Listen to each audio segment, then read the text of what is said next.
नमस्ते बच्चों, हमारी आज की कहानी का नाम है फुगड़ी और रेशम का रुमाल। हाँ बच्चों, तो कल हमने फुगड़ी की एक बहुत अच्छी कहानी सुनी थी ना, और आज की कहानी भी बड़ी ही मजेदार है।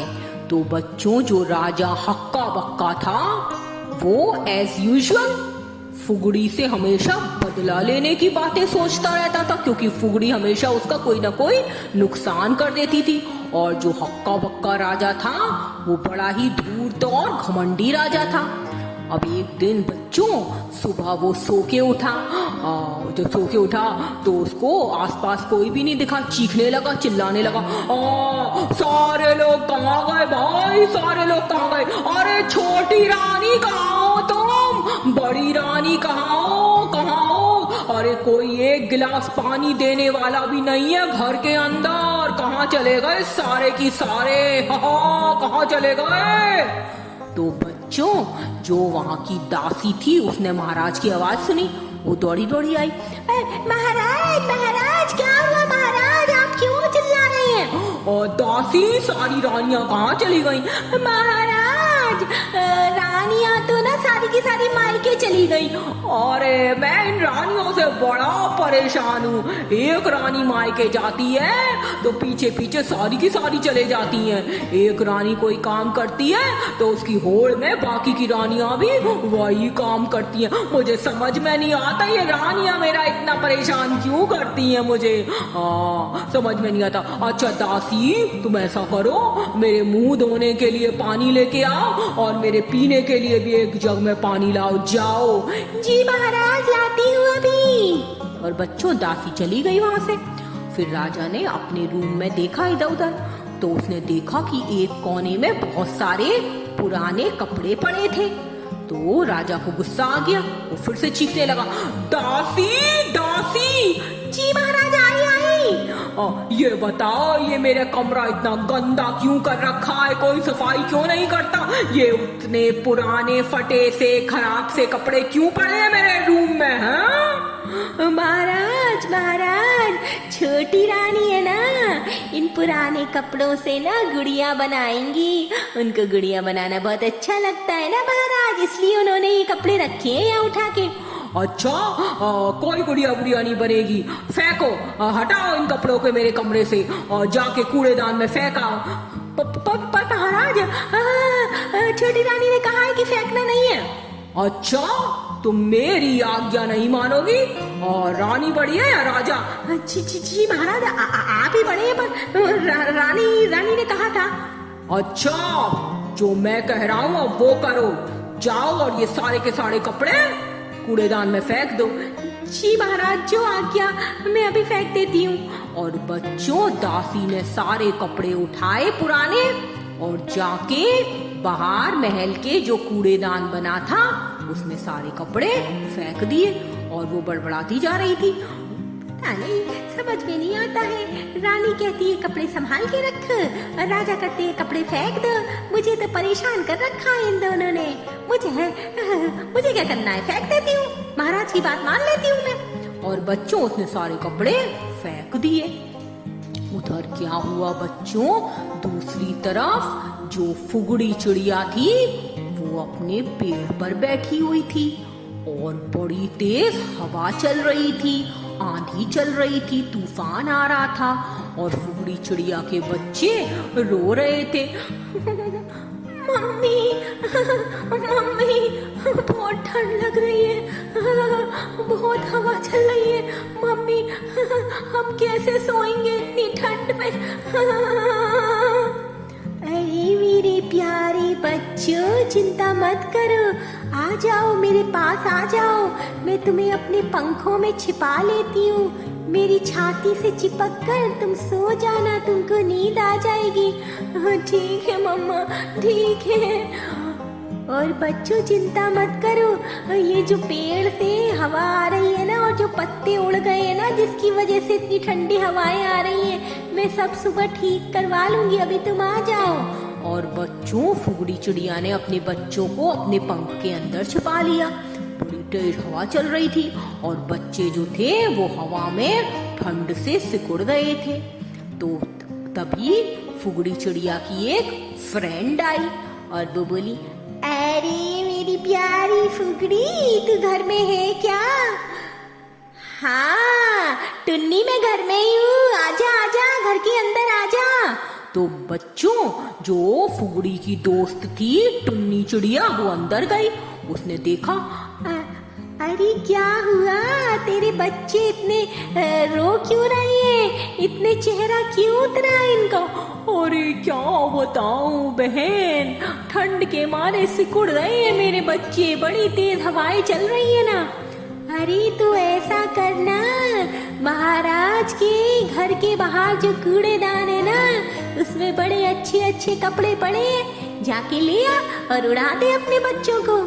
अच्छा ऐसा करती हूँ, मैं सुबह चली जाऊंगी और अपने बच्चों के लिए कुछ अच्छे कपड़े उठा लाऊंगी वहां से। और बच्चों, किसी तरह से रात बीती। फुगड़ी चिड़िया ने अपने बच्चों को बड़ी मुश्किल से गर्मी दी और रात को सुलाया।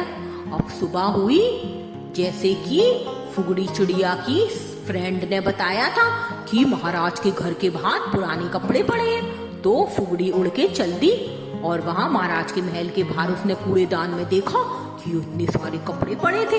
तो फुगड़ी बोली, अरे वाह, यहाँ तो बड़े अच्छे अच्छे कपड़े पड़े हैं, देखती हूँ कुछ मेरे बच्चों के काम आ जाए। तो वो बच्चों पास गई और उसने कपड़े देखे तो वहां पर उसको एक रेशमी रुमाल दिखा। सिल्क का रुमाल बड़ा ही सुंदर और गर्म था, वो उसको बड़ा अच्छा लगा और उसने सोचा, अरे वाह, ये रुमाल तो ना मेरे बच्चों के लिए चादर का काम करेगा, इसको उड़ा दूंगी अपने बच्चों को, बच्चे आराम से सोएंगे, उनको ठंड भी नहीं लगेगी। और बच्चों, फुगड़ी ने वो रुमाल अपनी चोंच में दबाया कूड़े से उठाकर और अपने घोंसले में ले आई अपने पेड़ पर। और उसने वो रात अपने बच्चों को उस रेशमी रुमाल के अंदर सुला दिया। वो रुमाल तो बड़ा ही गर्म था, उसके बच्चों को अच्छी गर्मी मिल गई, बच्चे खुश हो गए। मम्मा मम्मा, इतना सारा सुंदर सा रुमाल आप कहाँ से लाई हो? बड़ी अच्छा है ये, हमको बिल्कुल ठंड नहीं लग रही। मेरे प्यारे बच्चों, मैं राजा के महल के कूड़ेदान से लाई हुई है। अच्छा मम्मा, बहुत अच्छा लग रहा है इसमें, हम रोज यही ओढ़ के सोएंगे। ठीक है मेरे प्यारे बच्चों, तुम यही ओढ़ना। और बच्चों, उस दिन से जो फुगड़ी चिड़िया के बच्चे थे छोटे छोटे, वो राजा के रेशमी रुमाल को ओढ़ के सोने लगे। उधर बच्चों, महल में रानियां वापस आई मायके से। तो उन्होंने कहा, छोटी रानी महल में पहुंची, उसने देखा कि राजा के कमरे के सारे कपड़े गायब हैं। वो शोर मचाने लगी, महाराज महाराज, यहाँ पर कुछ कपड़े पड़े थे, कहाँ गए महाराज? अरे रानी, वो सब तो पुराने फटे कपड़े थे, मैंने सारे फिकवा दिए कूड़ेदान में। महाराज, आपने ये क्या किया? उसमें वो कपड़ों से मेरे को गुड़िया बनानी थी, आपको ऐसा नहीं करना चाहिए था महाराज। अरे रानी, पुराने सुराने कपड़ों को क्या करोगी तुम, छोड़ो ना, उनको भूल जाओ, मैं तुम्हें नए कपड़े दिलवा दूंगा। नहीं महाराज, मुझे वही कपड़े चाहिए, वही लाने हैं मेरे लिए। अच्छा अच्छा, कोई बात नहीं, मैं अभी दासी से कह देता हूँ, वो सारे कपड़े उठा लाएगी। और बच्चों, राजा ने दासी से कहा, दासी, जो कपड़े तुम बाहर फेंक के आई थी, जाके वापस ले आओ। और बच्चों, दासी सारे कपड़े ले आई। अब रानी सारे कपड़े देखने लगी और फिर वो कहती है, अरे महाराज महाराज, इसमें एक रेशमी रुमाल था, मुझे उसी रुमाल की गुड़िया बनानी थी, बहुत अच्छी बनती, वो कपड़ा नहीं दिख रहा है महाराज।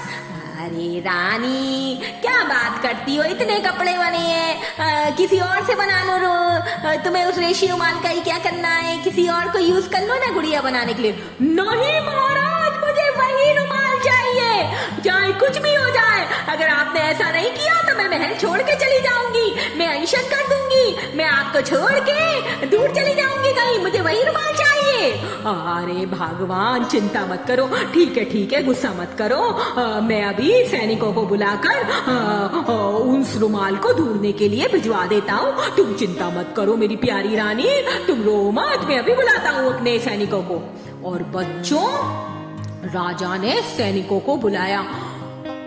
सैनिक जल्दी से हाजिर हो। जी महाराज, बताइए क्या आज्ञा है। और रानी को रेशमी रुमाल चाहिए जो हमारे महल में से गायब हो गया है, और पूरे शहर में ढूंढो वो रुमाल कहाँ है, मुझे वो रुमाल हर हालत में चाहिए। जी महाराज, जी महाराज, हम अभी ढूंढ के लाते हैं। और बच्चों सारे सैनिक चल दिए उस रुमाल को ढूंढने के लिए। उन्हें कहीं भी रुमाल नहीं दिख रहा था। वो बेचारे परेशान थे। समझ नहीं आता है ये राजा चाहता क्या है। कभी सामान फेंकवाता है, कभी कूड़े में से उठवाता है, और अब हमारे को गर्दन कटवाने की सजा भी देता है, कि अगर रुमाल नहीं ढूंढा तो हमारी को गर्दन कटवा देगा। कबेले तो फेंकवा देता है। पता नहीं ये पागल राजा चाहता क्या है। बच्चों सैनिक बेचारे परेशान थे क्योंकि रुमाल उनको कहीं नहीं मिल रहा था, और राजा ने उनको कहा था कि अगर उन्होंने रुमाल नहीं ढूंढा तो वो उनकी गर्दन कटवा देगा। बच्चों रुमाल को ढूंढते ढूंढते सैनिक पहुंच गए जंगल में जहां पर फुगड़ी चिड़िया का पेड़ था।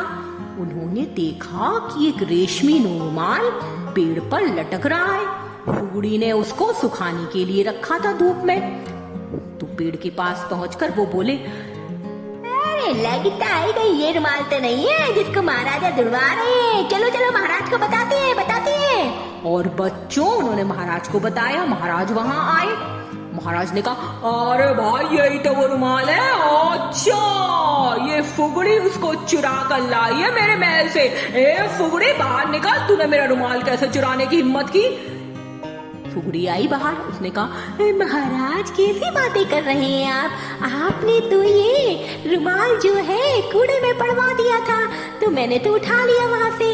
आपके महल से तो मैंने नहीं चुराया है, मैंने तो कूड़ेदान में से उठाया है। चल हट, झूठी कहीं की, हट यहाँ से भाग। महाराज ऐसा नहीं करिए आप। और बच्चों जो महाराज थे हक्का बक्का, वो उस रेशमी रुमाल को ले आए। फुगड़ी चिल्लाती रही, महाराज महाराज, मेरे छोटे छोटे बच्चे हैं, अब वो इसको ओढ़ के सोते हैं ठंड में। आप इस रुमाल को मत ले जाइए ना प्लीज महाराज। हट चोर कहीं की, मैं ये रुमाल यहाँ तेरे लिए नहीं छोड़ूंगा। ये मेरी रानी को बहुत प्यारा है। भाग ले यहाँ से, तू चल, उड़ जा यहाँ से। और बच्चों राजा जबरदस्ती वो रुमाल ले आया।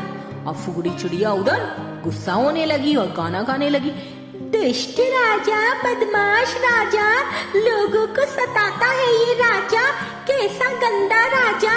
मैं हूँ फुगड़ी चिड़िया, लोगों का रखती हूँ मैं ध्यान। मैं हूँ कितनी प्यारी, कितनी भोली भाली। इस राजा को अब मैं सिखाऊंगी सबक। और बच्चों फिर उसने राजा को सबक सिखाने के लिए वो अपने दोस्त चूहे के पास पहुंची और चूहे से बोली, ओ अरे मेरे प्यारे मित्र बाहर निकलो। चूहा बाहर आया अपने बिल से निकलकर। अरे फुगड़ी बहन, बहुत दिनों बाद आई हो, आज कैसे आना हुआ, कहो क्या हुआ। अरे मेरे प्यारे चूहे, ये जो राजा है ना, इसने सबको बड़ा सताया है, बड़ा अत्याचारी है। हाँ बहन सही कहती हो, इस राजा से मैं भी बड़ा परेशान हूँ। मैं इसके महल में रहता था, थोड़ा बहुत चावल और दाल खा लेता था, पर इस दुष्ट ने मुझे मारने के लिए जहरीली गैस छुड़वा दी। मैं भी बड़ा परेशान हूँ इस राजा से, बोलो क्या करना है। अरे मैं बताती हूँ तुमको, इधर आओ। और बच्चों उसने चूहे के कान में कुछ बोला, बस बस बस बस। और बच्चों चूहा चल दिया महल की तरफ। और उसने पता है क्या किया, महल में जाकर उसने राजा के सारे कपड़े कुतर लिए। अब राजा सुबह सो के उठा, जैसे ही सो के उठा उसने देखा, अरे दासी रानी कहाँ हो सब। क्या हुआ महाराज, क्या हुआ, आप चिल्ला क्यों रहे हैं, आप चीख क्यों रहे हैं, क्या हुआ महाराज, बताइए बताइए। अरे भाई मेरे ये कपड़े फटे कैसे हैं, किसने फाड़े मेरे कपड़े। हाँ अरे महाराज, ये तो लगता है कोई चूहे आपके कपड़े कुतर गया है। बच्चों जो राजा ने कपड़े पहन रखे थे वो भी उस चूहे ने कुतर दिए थे। तो राजा चिल्लाया, ऐसा करो, अलमारी में से नए कपड़े निकालो, जाओ मेरे को दूसरे कपड़े दो। हाँ। और बच्चों रानी ने अलमारी खोली तो क्या देखती है कि अलमारी में भी जो राजा के कपड़े थे सारे कुतरे हुए थे। महाराज महाराज ये क्या हो गया? लगता है आपके सारे के सारे कपड़े चूहे कुतर गया है महाराज, ये क्या हो गया? ओ ये कैसे हो गया? अच्छा दर्जी को बुलवाओ, मेरे लिए नए कपड़े सिलवाओ, जाओ दर्जी को बुलवाओ। महाराज महाराज दर्जी तो है ना अपने गांव गया है छुट्टी लेके, 10-12 दिन बाद आएगा महाराज। हे भगवान अब मैं क्या करूंगा? ऐसे फटे कपड़े पहनूंगा क्या? और बच्चों उधर फुगड़ी चिड़िया आ गई महाराज के सामने। दुष्ट राजा बदमाश राजा, देखा मैंने कैसी दी तुझे सजा। तूने मुझको सताया था, मैंने अपना बदला ले लिया। दुष्ट राजा बदमाश राजा, मैं हूँ फुगड़ी चिड़िया, प्यारी प्यारी चिड़िया। हा हा हा हा हा। और बच्चों राजा चीखता चिल्लाता रह गया और फुगड़ी ने अपना बदला ले लिया। उसने उस दुष्ट राजा को सबक सिखा दिया था। हाँ बच्चों, तो है ना ये फुगड़ी की बड़ी मजेदार कहानियां। चलिए बच्चों, गुड नाइट, स्वीट ड्रीम्स।